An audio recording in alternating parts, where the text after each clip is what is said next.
Scores! And the Ballers win! Helena is no longer undefeated! I'm not superstitious, but I am a little stitious. Barons win! Barons win! Cody Janzen stopped 92 out of 95 shots, including a penalty shot in overtime. Somehow he still only wound up the third star of the game. You like that? Janzen has a heart. You're smoking crack! Let's get it going. Why don't we? It's a Thursday. Cody, we're back. It's World Hockey Report coming to you live on 12-ounce Sports Hockey Podcast Network. What is going on? Coming to you live from the Pro Rock Broadcast Studios on a beautiful day in Alberta. Sun shining, hockey's happening, and oh yeah, the Oilers, Flames, both in the playoffs. We're going to dive into all of that on the show today. Vegas eliminated. Canada loses as well at the under-18s. They continue to fail at that tournament. It's a tough one to win. I don't know. I got thoughts on why Hockey Canada isn't putting together that good of a team, and there should be zero excuses. I don't care. You don't have access to some major junior kids. That ain't an excuse to be losing at the under-18s every single damn year. On the show today, we'll get to Tyler Kuehl in a couple of shakes. Jill Thompson's coming on to talk Sabres. Great Twitter personality there. And then Adam Ermentrout hopping on at the end. We'll break down some playoff stuff and get you set. Round one next week. Home playoff games in Edmonton and Calgary. What a time to be in the prairies. What a time to be in Alberta. There's no better place. Also, shout out Dennis Bayak. I got to get that one right. Hey, he's a legendary voice of the Winnipeg Jets. He's going to be hanging it up after this season. Awesome guy. Wish him all the best in retirement last night. Though, quick update on the scores. Eric Comrie gets his first NHL shutout as the Jets hammer the Flyers. Sorry, Zach Medeiros. Your team sucks. They lose 4-0. Montreal gets past the Rangers 4-3. Georgiev, big oof. You can't be losing to the Habs at this time of year. Vegas, they just can't win in a shootout. I think they've gone 0-17 or something in their last shootout to Tampa. Chicago beats them 4-3. The Coyotes beat the Stars. Dallas is still in playoffs. Easy sweep for Colorado. Yotes win 4-3. And the Kings beat the Kraken 5-3 in Seattle. Some big news from yesterday, and this is why we're going to bring on Tyler Kuehl to talk about this, because he's the man.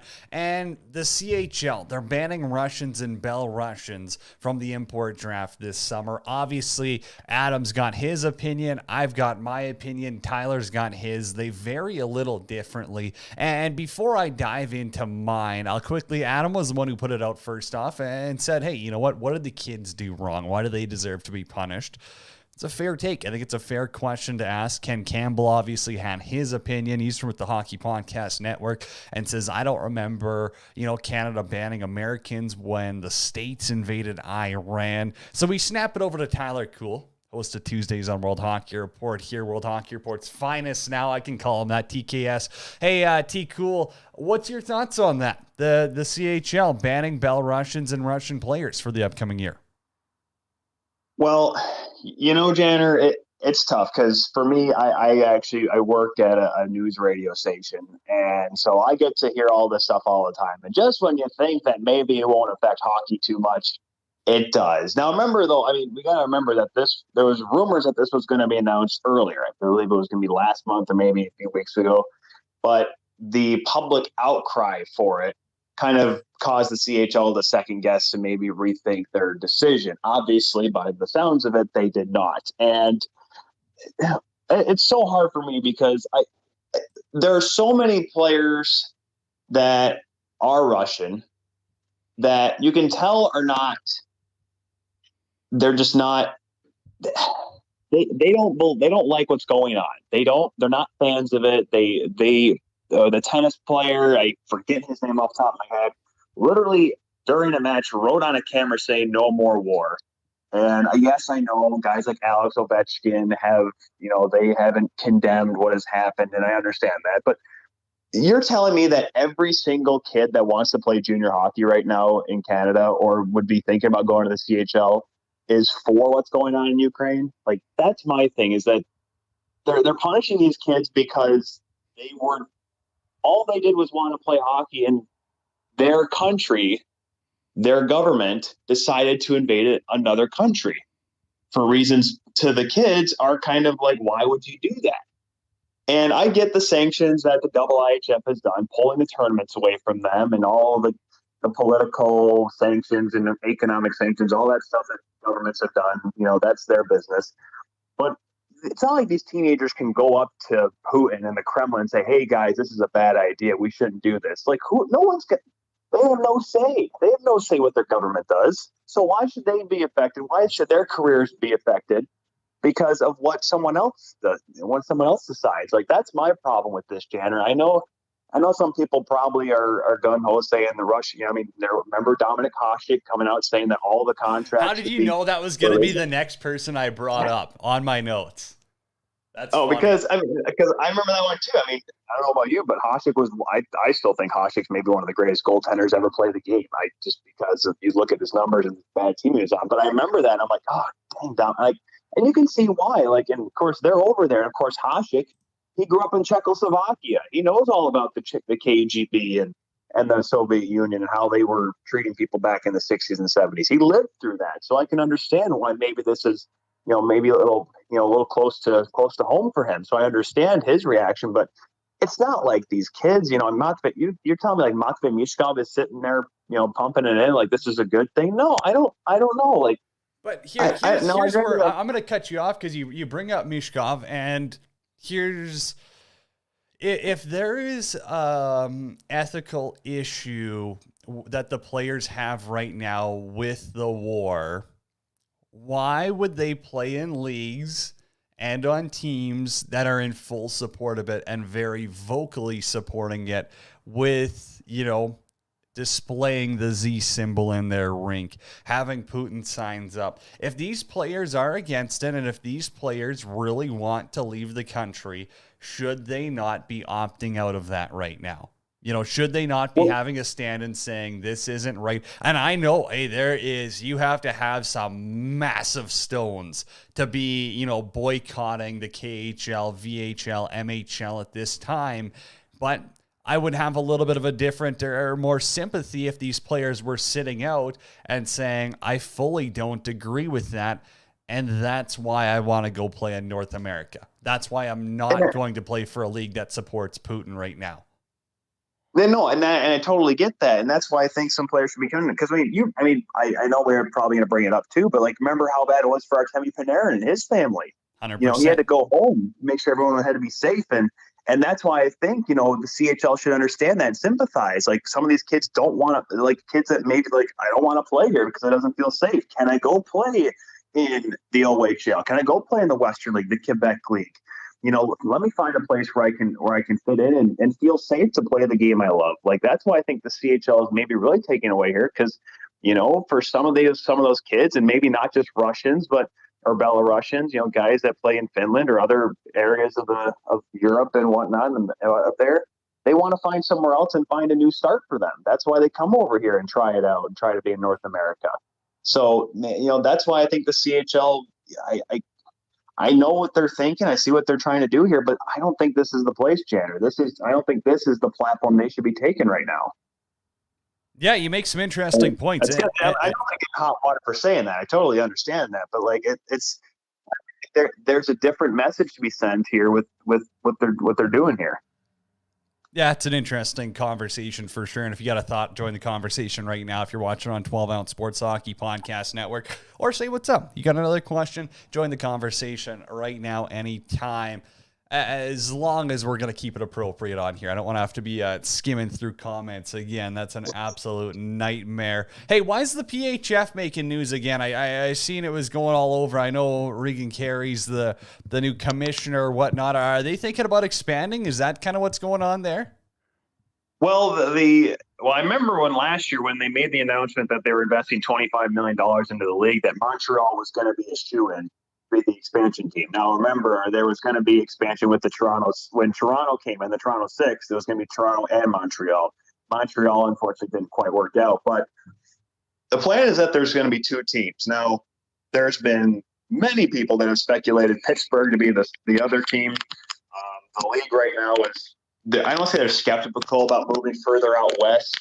because obviously travel is still very expensive. And, while they're going to be bumping up the salary caps and whatnot and the amount of money going into the league and the benefits and whatnot, travel still, it's a lot of money for teams, from New Jersey or Connecticut to be going all the way out to even Minnesota right now. So, I would love to see a team out in Chicago, my Midwest neck of the woods over here. But it's hard to say that, they're going to, because right now it's speculation. I think you got to find a way to make an announcement here soon and start forming a team, unless they are doing that, kind of under the radar, because, I joke about it, but when, Long Island University announced a college hockey team in April and they're going to put a team on the ice in October and September, I'm like, that's kind of adventurous. I don't know. Yeah, and then they go I'm and not lose sure against an ACHA team. Exactly. Yeah. And that's pretty much what it was. And, I know there's a lot of girls that, that try out for these PHF teams and whatnot, and girls that come out of college looking for a spot to play, both NCAA D1 and D3. Can you put a team together quickly enough in a season at this point? Right now, we're getting closer to May, and I think they want to start the season in October, November of next year. You're going to have to announce something here soon and, put a team together that is competitive. And obviously the PHF came out saying they're not going to do a draft this year. They're going to do free agency, which pretty much means that, the players available, or, girls that are coming out of college or, wherever they're playing or coming up from, maybe if they come from overseas, possibly, that there's not going to be a team that can say, all right, we get the right to pick this player. It's the players can pick wherever they want to play. And that's going to be interesting because, I think there are certain franchises that might have a little bit more leeway right now than some others. And that could, certainly affect the level of play. But certainly you have to announce the team first for Montreal if they want to get any players in this upcoming free agency. So, right now it's ifs and, we're kind of just waiting to see if anything comes out of it. I hope so. Hope something comes soon, because more hockey, the better, more players getting into the league. And more money will be coming in from those teams as well. So it's kind of a waiting game right now. And I think, with the new administration coming in, with the new, obviously, new executive for the Players Association, it's obviously a big thing there. But certainly, I think maybe they're trying to get everyone on the same page before they make what's going to be probably a big announcement here with not just one, but two potential teams coming in the Premier Hockey Federation. Well, at the end of the day, they better do it quick, because they're soon going to be second fiddle, right? That's the issue, is that if they take too long, yes, or maybe they are waiting long for that reason to see if the PWHPA does launch their league, which will start in January and run through April. That's everything I've been hearing there, and expect it to be heavily Canadian franchised, as many as 4 or 5 teams in Canada for this upcoming season. Because it sounds like they're going to use the markets that they have right now for the Dream Gap Tour. So Toronto, Montreal, Boston, Calgary, Minnesota. So they're just going to probably use them as the teams and for the PWHPA league. And that's probably why they're waiting until January to start the season, because they know that they're not going to be able to, announce a league here. If they do it soon, they'll be perfect, but they don't want to be under the gun to try to put a league together, get everything all set up in 4 months. Like, they want to make sure they do this right. And we know Jana Heffer. She's obviously a very spirited woman and very, very great hockey mind. Like, I guarantee you this has been on her mind and something that she's been working on for a year or two. Like, this is probably something they've been working on since the C-Dub folded. Let's be honest here. So they're probably just making sure they got all their ducks in a row before they make any real announcement. Obviously, the signs, the speculation, and the details that, remember when Jeff Merrick released them on Hockey Night a couple weeks ago, everything sounds great, and they just want to make sure they can pull it off. And because, doing one season's great, but if you want to have a pro hockey league, you want to do it for a few more years than that, right? Okay, I got one more quick one for you. It's on Mike Smith, back to the NHL. We'll close it out with this one.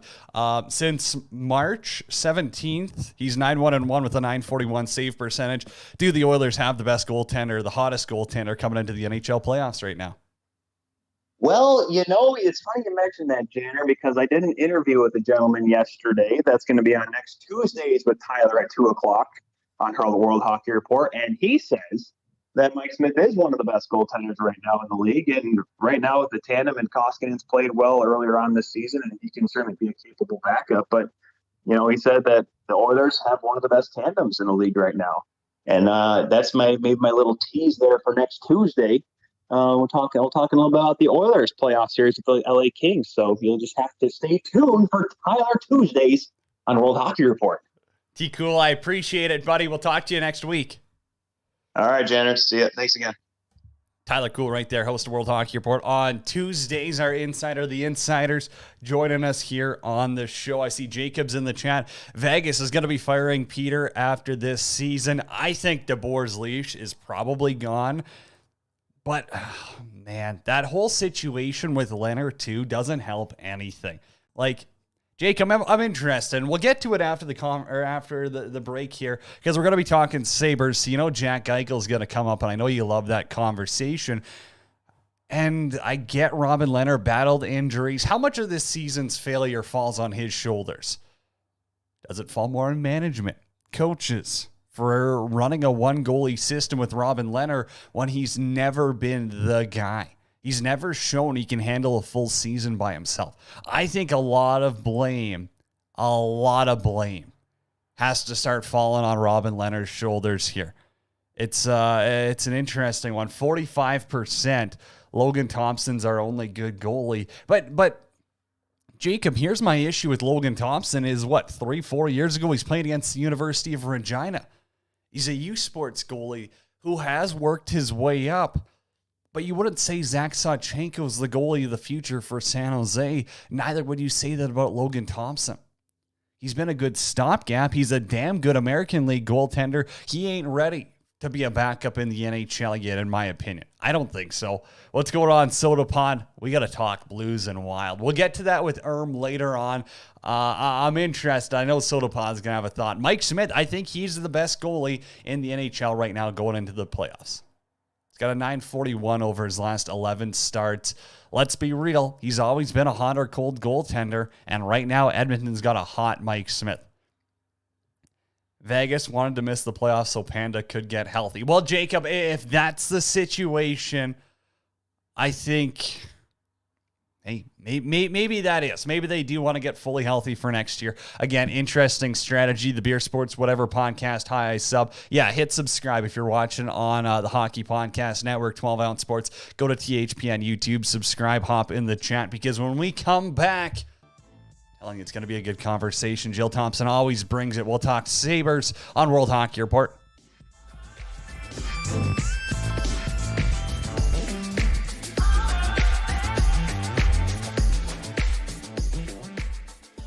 Hockey fans feel the action like never before with DraftKings Sportsbook, the official sports betting partner of the National Hockey League. Right now, new customers can bet just $1 on any team to win and get $150 in free bets if they do. If the sportsbook isn't available in your state yet, you can still hit the ice for cold hard cash. New customers can make their first deposit and play free for thousands with DraftKings daily fantasy hockey contests. Draft your lineup of 8 skaters and a goalie and rack up points for goals, assists, saves, and more. DraftKings is safe, secure, and reliable. Best of all, you can deposit and withdraw your cash whenever you want. Download the DraftKings Sportsbook app now. Use promo code THPN. Bet just $1 on any NHL team to win and get $150 in free bets if they do. That's code THPN at DraftKings Sportsbook, the official sports betting partner of the NHL. 21 plus. Restrictions apply. See show notes for details.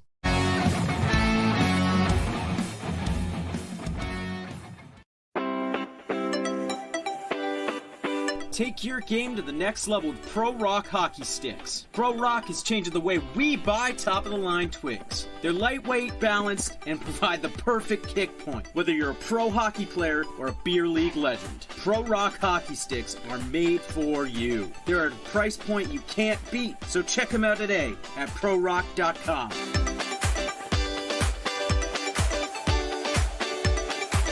Play like a Pro Rock.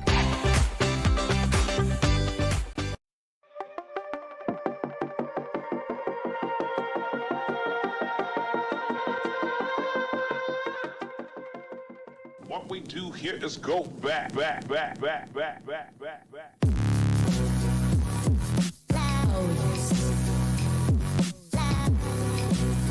Let's roll. Commercial breaks fly by, don't they? Shout out to DraftKings, the Hockey Podcast Network. Let's get it going. Those guys are hooking it up as well. Coming to you live from the Pro Rock Broadcast Studios. A lot of people in the conversation. Good morning, City Life Project. What's going on? Jacob, City Life Project, you lost to the Yotes. Vegas would never. Well, Vegas might lose to the Coyotes once in a while here. Let's be real. Who's going to win a Stanley Cup first, Arizona or Vegas? I don't know. I think that's a legitimate conversation right now, especially until Robin Leonard gets healthy.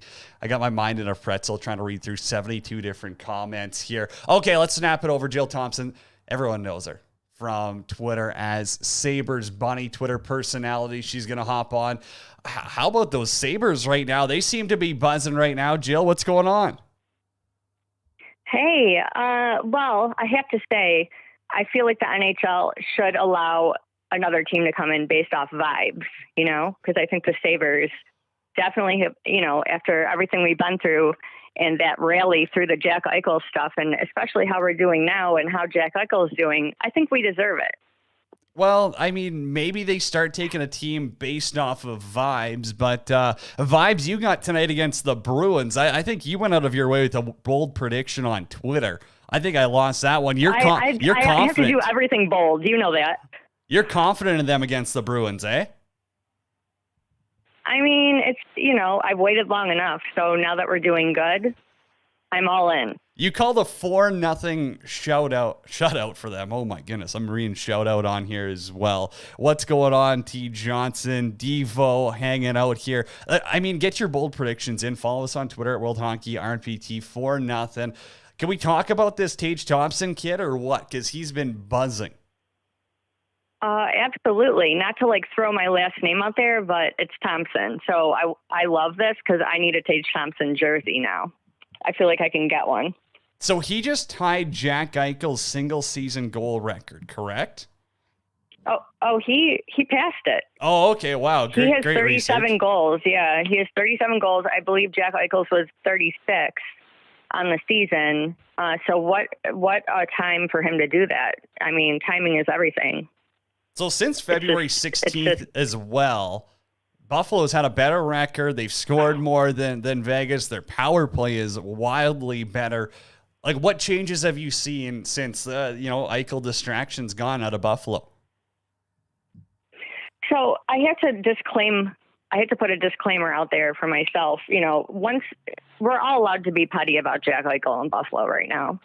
But I never want to speak his name again after the season. But I feel like as Buffalo Sabres fans, as much as we've gone through and the crap we've gone through with him too, especially, we just have to get it out of our system. And I know everyone wants to hear about it. So, what was the question? I just had to put that up.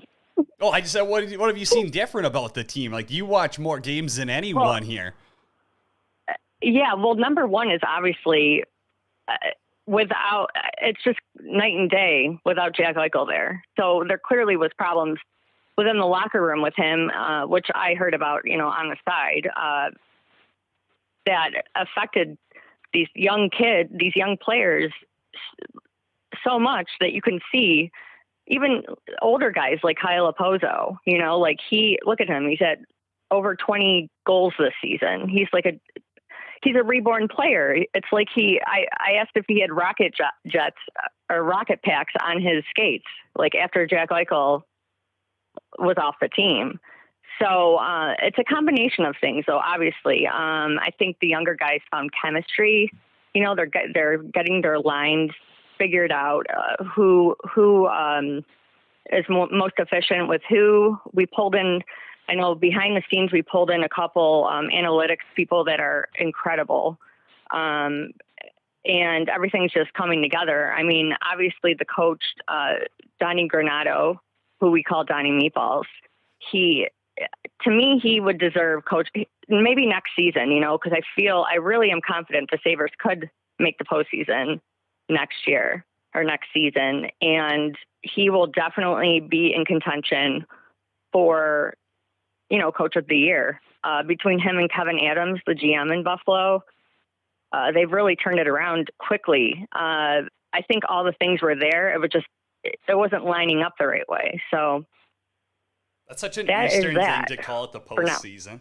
It's just like, it's the playoffs. It's the Stanley Cup playoffs. Postseason's baseball. Let's leave it at that, Jill, with the whole postseason talk. Hey, how happy were you last night seeing Jack Eichel in Vegas officially eliminated from the playoffs? Well, you saw I had to make like a little creative tweet there. Like, that's all, folks. Yeah, I mean, I was ecstatic.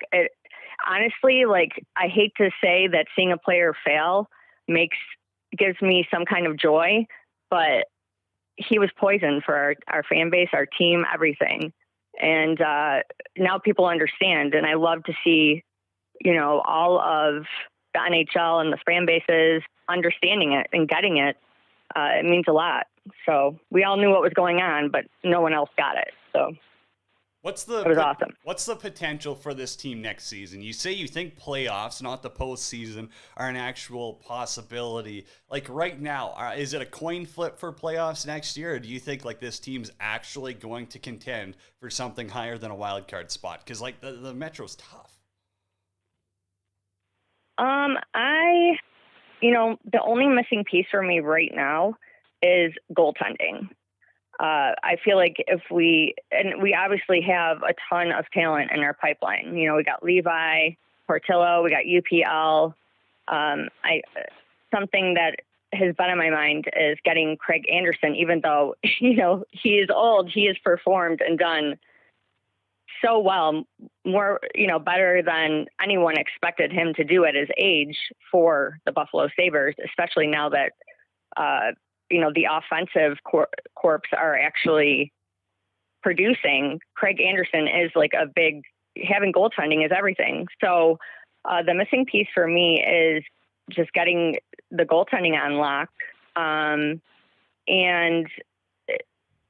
the other thing I have to bring up is our prospects, like down in the AHL and the Rochester Americans.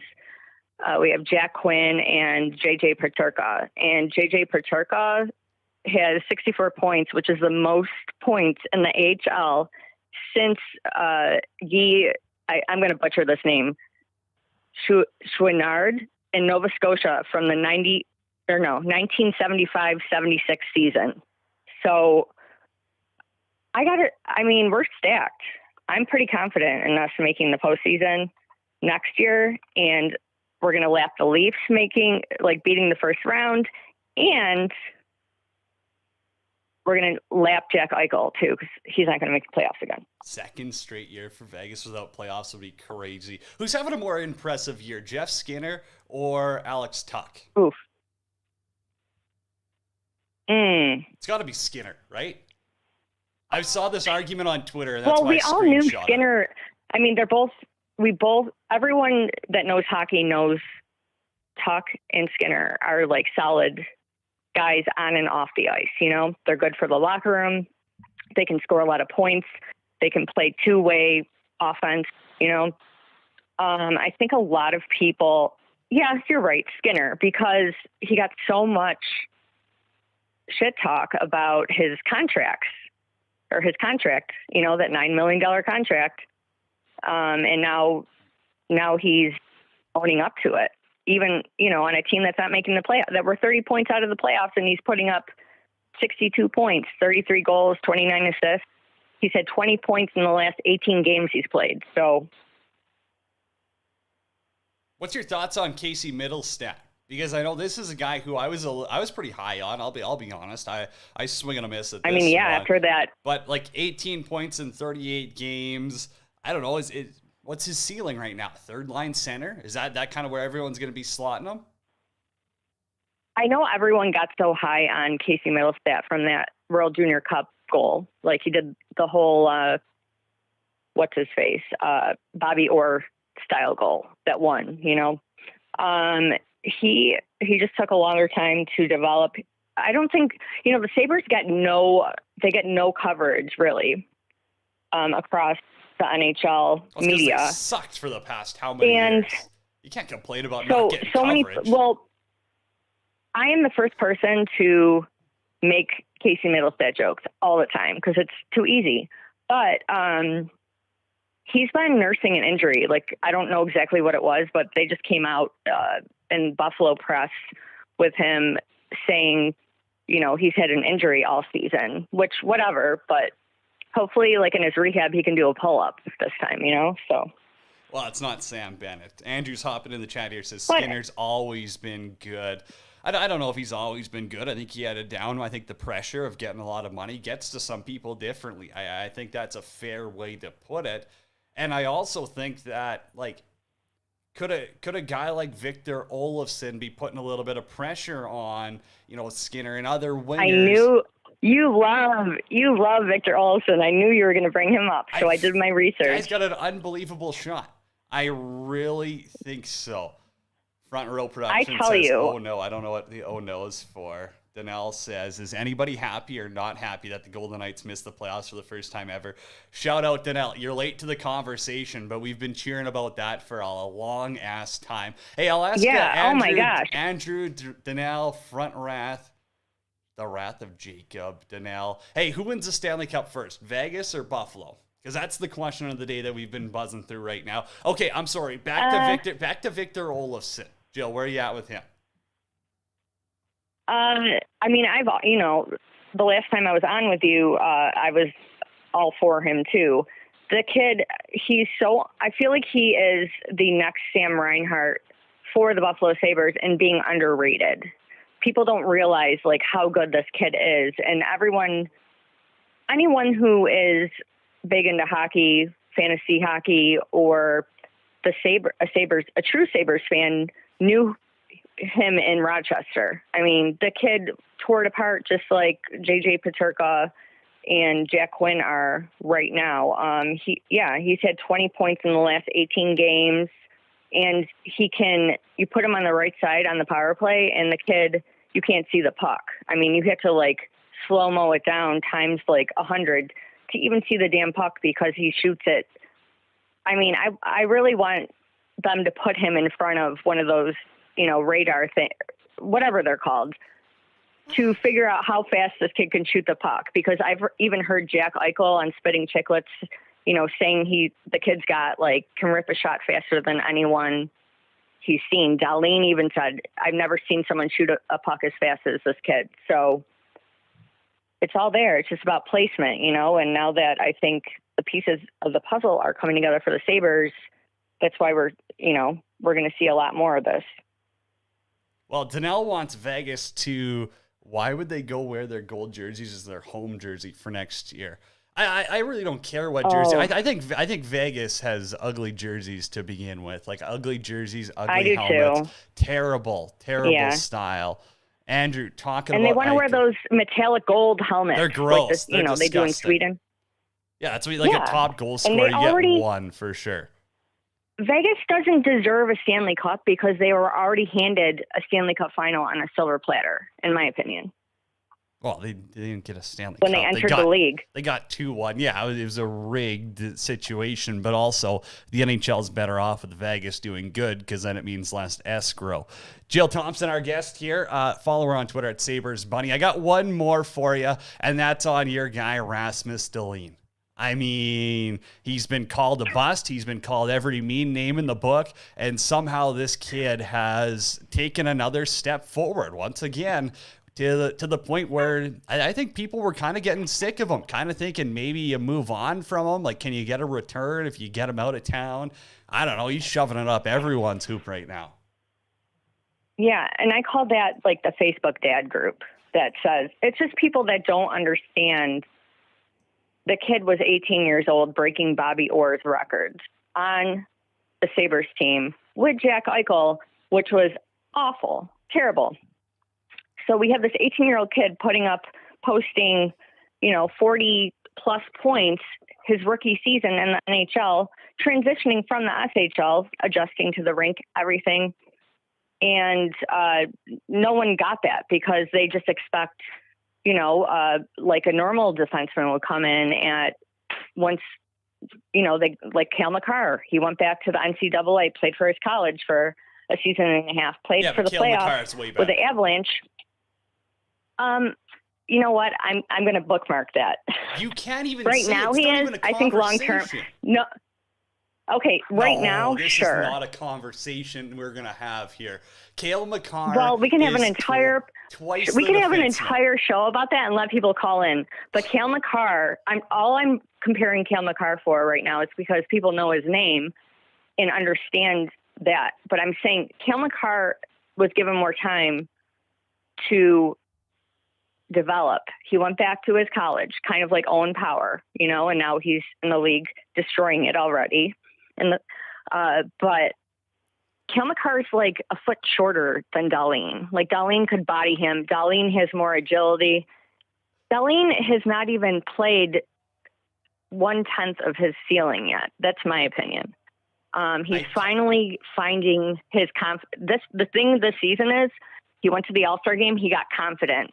Now with the coaching, he can fully grasp and be confident and know what he's doing and have control. And you see that in his play.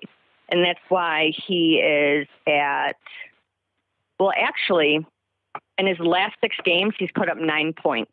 Like, that's insane. Yeah, but look who they're playing against. We were playing against good teams the last 6 games.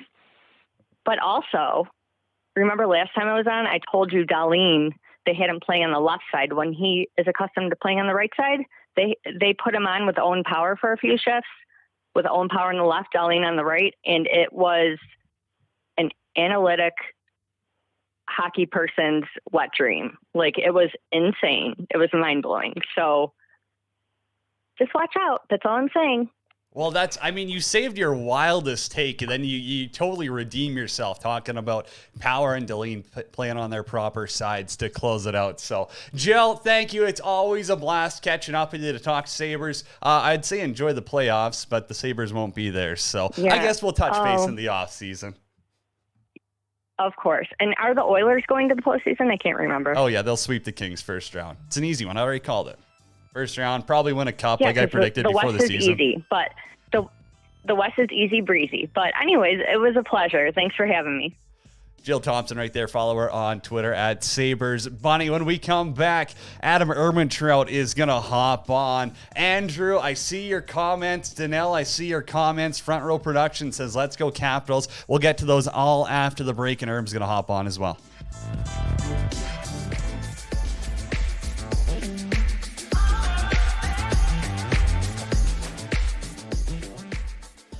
Hockey fans feel the action like never before with DraftKings Sportsbook, the official sports betting partner of the National Hockey League. Right now, new customers can bet just $1 on any team to win and get $150 in free bets if they do. If the sportsbook isn't available in your state yet, you can still hit the ice for cold hard cash. New customers can make their first deposit and play free for thousands with DraftKings daily fantasy hockey contests.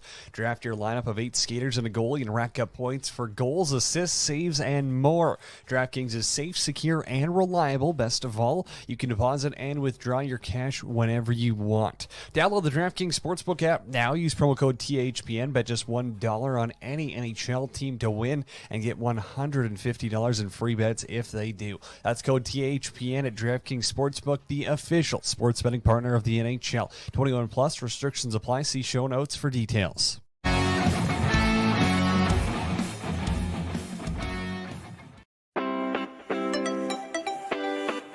Take your game to the next level with Pro Rock hockey sticks. Pro Rock is changing the way we buy top-of-the-line twigs. They're lightweight, balanced, and provide the perfect kick point, whether you're a pro hockey player or a beer league legend. Pro Rock hockey sticks are made for you. They're at a price point you can't beat, so check them out today at prorock.com.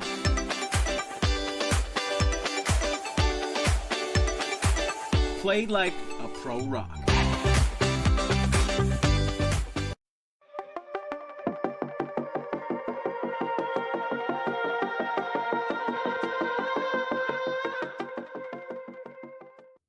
What we do here is go back.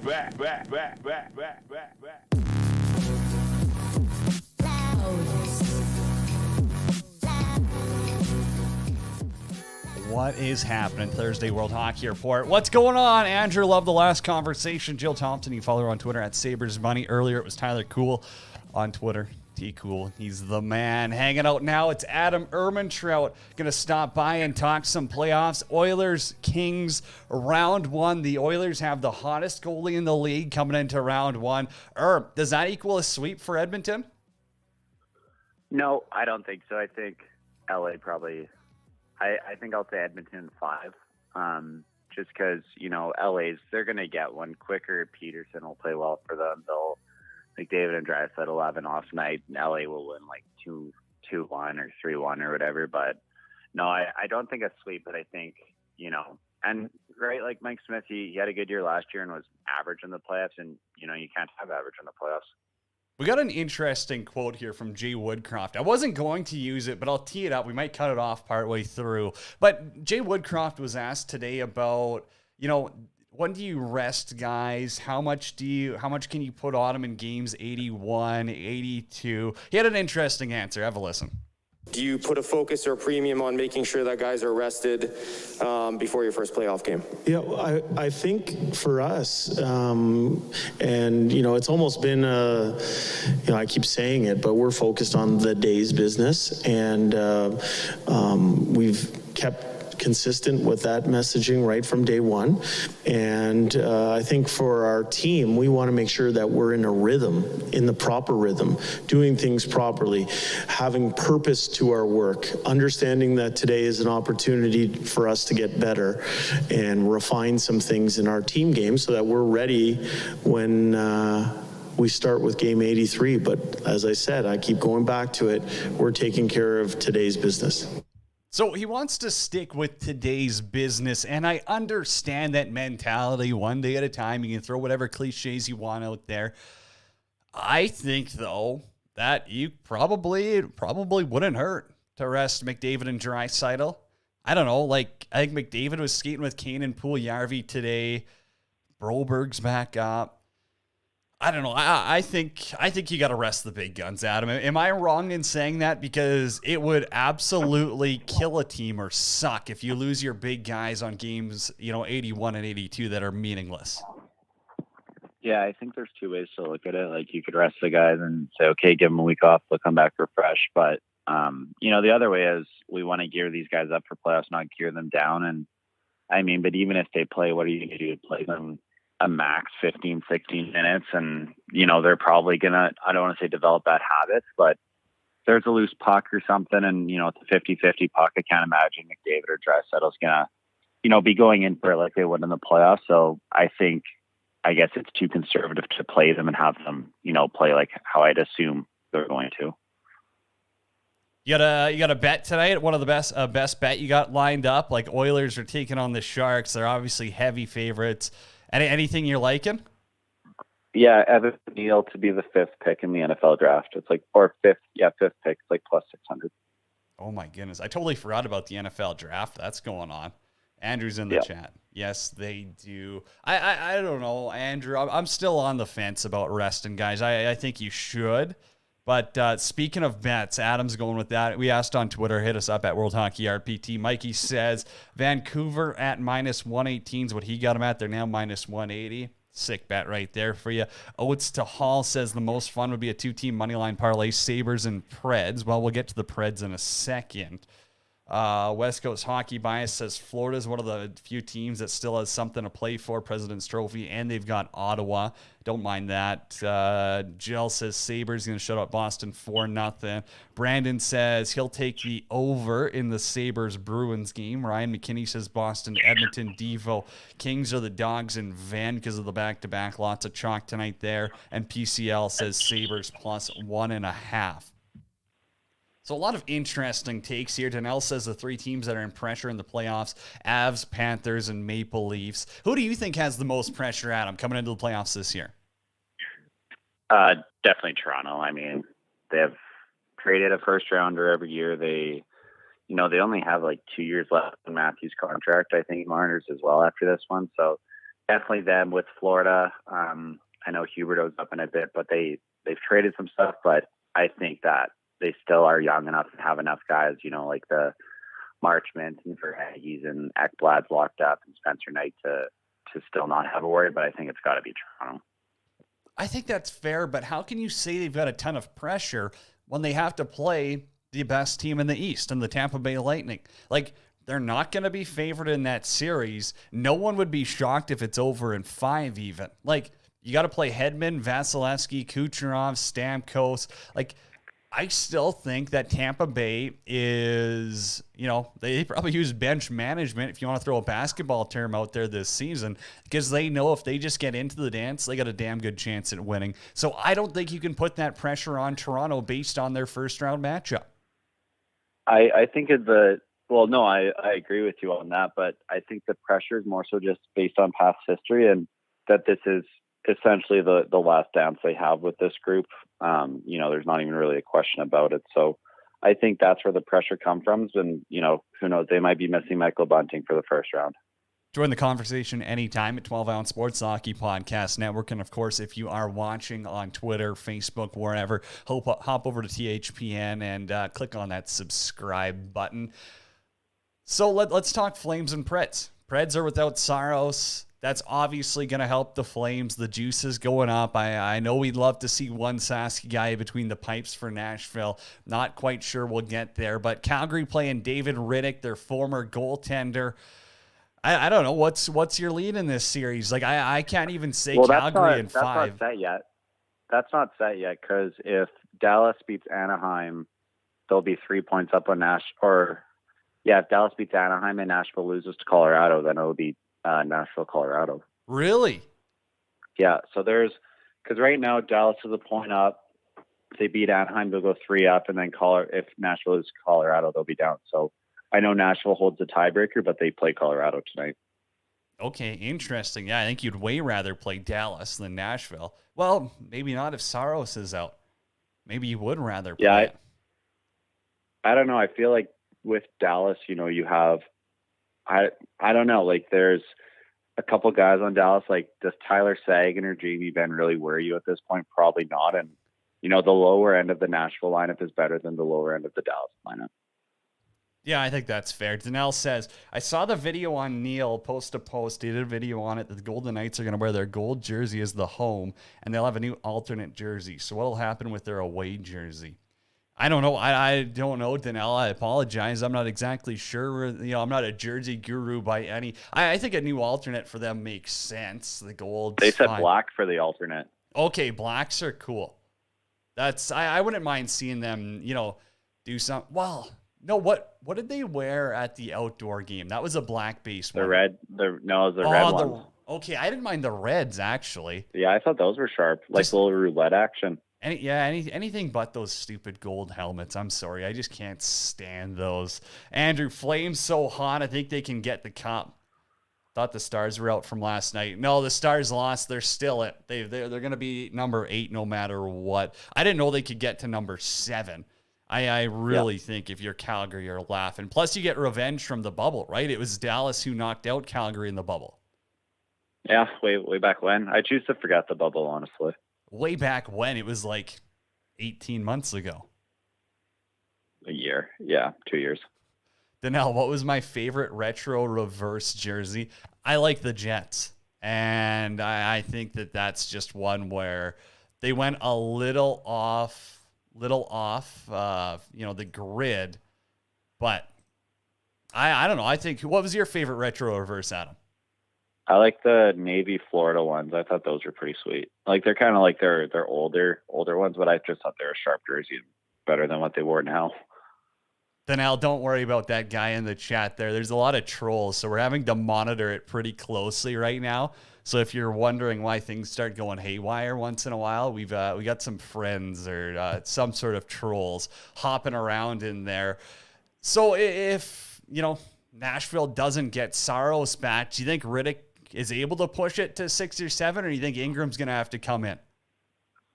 Yeah, I'm not sure. I mean, Rittich's numbers this year are what they are, and it's tough to see him having that long of a leash, just given.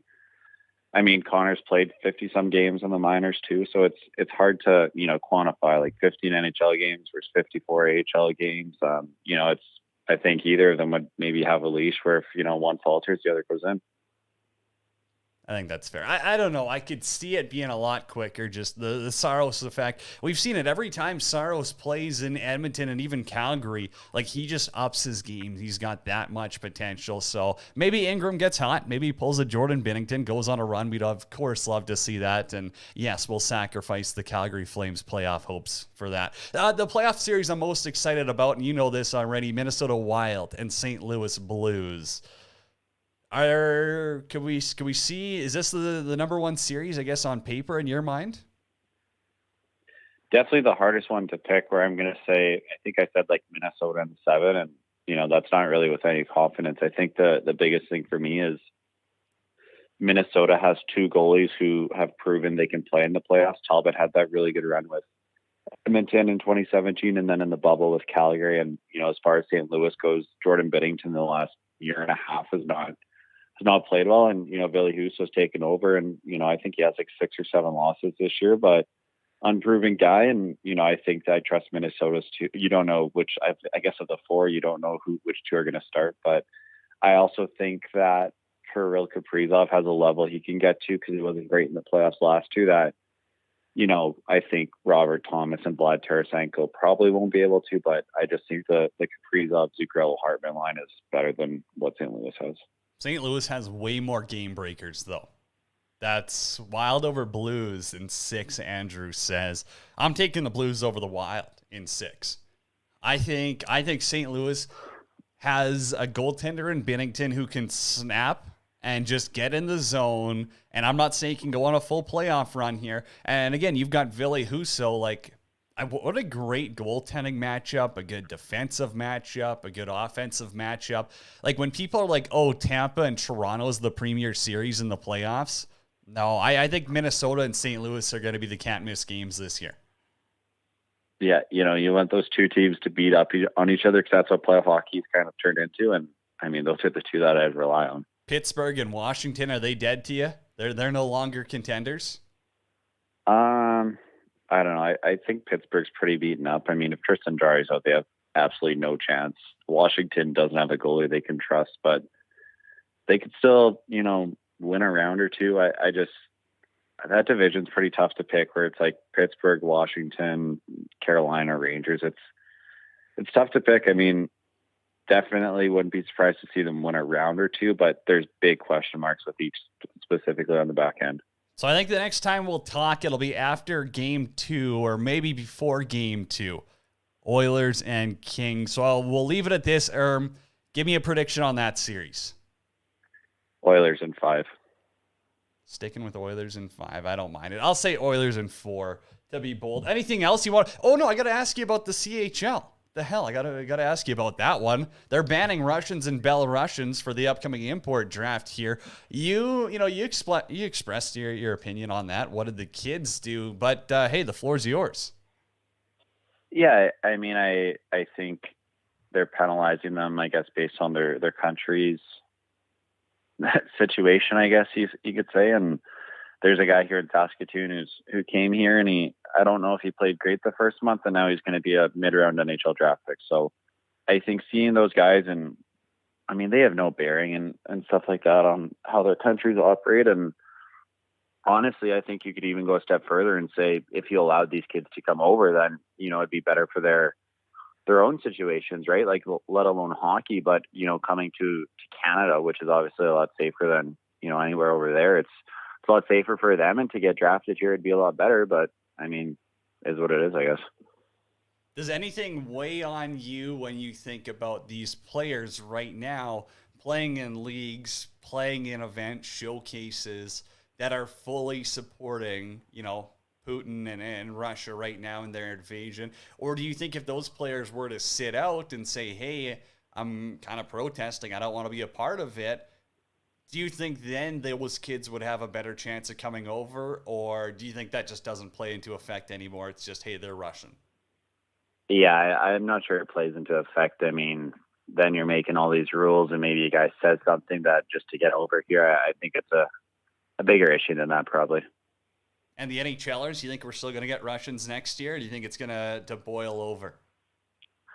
No, I think we will. You know, there's that guy, I think, what's his name, Topchenko or I forget his name, but there's the one guy with a couple teams in on him. And yeah, I mean, the last time I guess the Russians came over, other than Panarin, it's hard to really see one working out. I remember the Vegas, one of their first signings was Vadim Shipachev guy, and he lasted I think a month in Vegas, and I got sent back. And yeah, I mean, I don't even really look into the Russian stuff too much, because a lot of the times, unless the guy's a top end draft pick, he's back in the KHL in 2 years. Well, I think it's Kuzmenko. That's the Scott guy is going to be coming over to Edmonton likely, or that's at least the rumor. Oh man, Donald's in here as well. We got like 30 seconds. I got to get your thoughts on this text here. The playoff format for the NHL, I never liked it at all. They need to go back to the 1-8 format at least. You know which teams are playing who. Do you like the 1v8 or do you like the wild card? I like the 1v8. I want to see some variety. Like, I don't need to see Toronto versus Boston for the 7th time, or whoever. Like, I mean, there's been a couple where it's just like, okay, like they've played each other 9 times now, not because, and I mean, you look at it too, St. Louis and Minnesota are both ahead or tied with Calgary in points. So you kind of eliminate them races down the line where, you know, Calgary could be playing for something now, like better seeding, but they've already got the 1 seed for a month now. But I mean, as long as Vegas isn't in, I guess I'll just touch on that. They got Eichel, looked like a bunch of guys skating around. Ferraro said it perfectly. They didn't look like a team. Their power play was a complete mess for what they had. And they have no guys on value contracts anymore other than really Shea Theodore. So a lot of issues there. 1-16 would put me in rock stage. I would just love to see them go to 1-16. I think that would be so fun. Okay, Andrew's in, and I'm sorry, we're going to go like 30 seconds over here. Adam, what do you think about the Seattle Kraken? Quick, you got a thought on them? Yeah, I mean, I think that they have to figure out what their deal in net is. You know, Drager and Grubauer are both pretty inconsistent this year.